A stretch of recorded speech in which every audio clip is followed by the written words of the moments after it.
If you're anything like me, your passion for cooking and experimenting has led to quite the collection of handwritten recipes.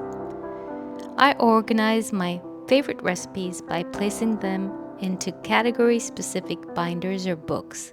I now have a substantial collection stored in my kitchen. I absolutely love looking through these old recipes, some dating back decades. They're more than just ingredients, they're story triggers. I instantly recall the moment the recipe was discovered, the way it was enjoyed by my friends or family, and the amazing memories that have become forever tied to that simple dish or recipe card.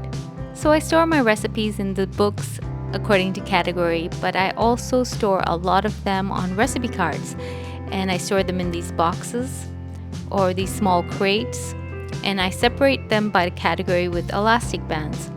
And there have been so many instances when I've literally had a panic attack when I couldn't find a specific recipe and I turned the kitchen upside down looking for it.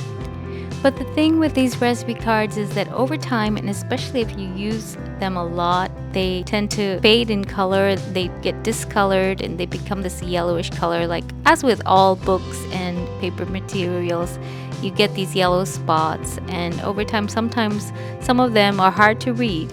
So to prevent losing those precious recipes over time, the best way is to keep them laminated. And I found this easy way to laminate my recipe cards at home without any laminating machine. I just get these laminating pouches, and you can do it at home. Place the recipe card inside, cover it with a cloth, and then we're just going to iron it on medium heat. And you don't want to press too hard, and you don't want to keep the iron box on there for too long. I'll show you what happens if you do. Just evenly iron out those air bubbles so that the laminating pouch seals the recipe in there. So this is what you end up with, and you can cut off the edges. Now if you keep the iron box on for too long, this is what happens. According to the type of pen or pencil that you use, you might end up losing the writing. So you need to test one to make sure. As you can see here, the headings are still there because they're in a different ink, but the lighter colored ink was completely erased because I kept the iron box on there for too long. So just a word of caution.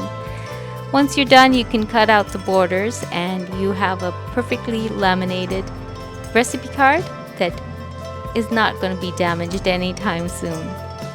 Now I do a lot of cooking, and I really believe it's better to follow your recipes, because sometimes if you make a dish once and the second time you make it, it'll be different if you don't follow that precise recipe or the precise measurements. And sometimes we tend to forget over time some of the ingredients that we added to a special dish.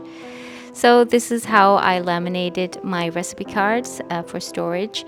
I also use this flip stand for my recipe cards, and I can use the laminate to replace the damaged flips with this laminating pouch as well.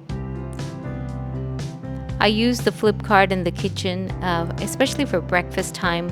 I'm not much of a morning person, and when I wake up, I have brain fog, and I just prefer to flip out my recipes and decide what to cook, and I just read and follow the recipe. So you don't have to think much, even though you've made the dish multiple times.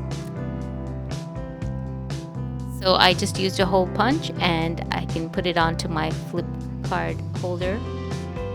And sometimes when I need to grab a recipe card and start cooking, I have these cute little hooks that I can hang in the kitchen with the recipe card in place, so it stays out of the way, off of the counter space, and it doesn't get dirty or wet, and I can easily read it while I'm doing my cooking prep or cooking. So that's just some of the ways that I store my recipe cards and recipes, and how I organize my recipes. If you have any tips on storing your handwritten recipes or recipe cards, please leave a comment down below. Love to hear from you.